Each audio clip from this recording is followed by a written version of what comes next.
won almost every single poll, CBS and Drudge and Slate and Time Magazine and all of them, right? We won all of them. So that was a great honor.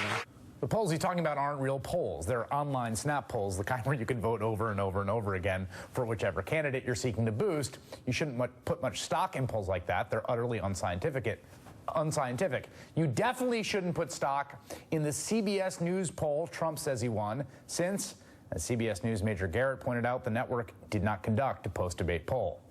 Trump kicked off the morning with a phone call to just about the only news outlet he talks to these days, Fox News, where he suggested debate organizers may have intentionally tried to make him look bad. I had a problem with a microphone that didn't work. I don't know if you saw that in the room, but my microphone was terrible.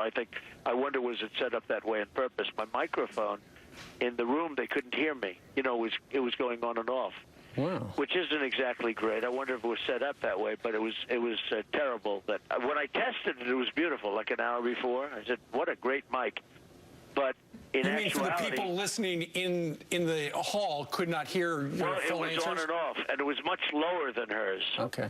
I don't want to believe in conspiracy theories, of course, but it was much lower than hers, and it was crackling. And she didn't have that problem. Anybody who complains about the microphone is not having a good night. Over the course of 94 minutes last night, Trump interrupted Clinton 51 times, according to Vox, including 25 interruptions in the first 26 minutes. And there's the content of what he said. Trump falsely claimed he initially opposed the Iraq war, boasted about having prompted the first black president to produce his papers to prove his legitimacy, suggested he isn't racist because he allowed people of color to join his Mar-a-Lago club, defended his nasty comments about women by saying Rosie O'Donnell, and I'm quoting, deserves it, made no apologies for having rooted for the collapse of the housing market, claimed when confronted with his habit of stiffing contractors they did bad work, and denied having described climate change as a hoax perpetrated by the Chinese, despite this still live tweet from Trump reading, quote, the concept of global warming was created by and for the Chinese. Then there was Trump's seeming acknowledgement in the course of defending the decision not to release his tax returns that he actually doesn't pay any taxes, saying, quote, that makes me smart, a comment he later denied making.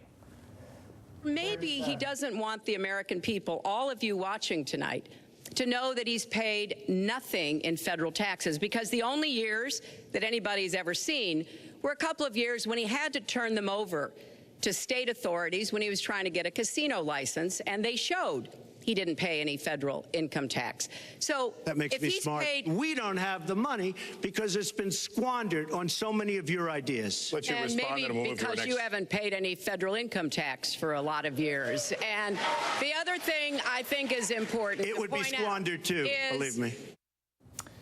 It would be squandered too, seeming to concede the premise there that he doesn't actually pay taxes. Those comments prompted Vice President Joe Biden, speaking today at Drexel University, to characterize Trump as lacking a moral center.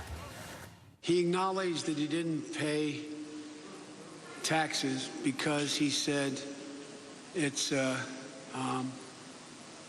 he said because he's smart. Makes him smart. Tell that to the janitor in here. Who's paying taxes. Tell him my dad, who, when he was alive, busted his neck working 60 hours a week, paid all his taxes. Tell that your mothers and fathers who are breaking their neck to send you here, who are paying their taxes.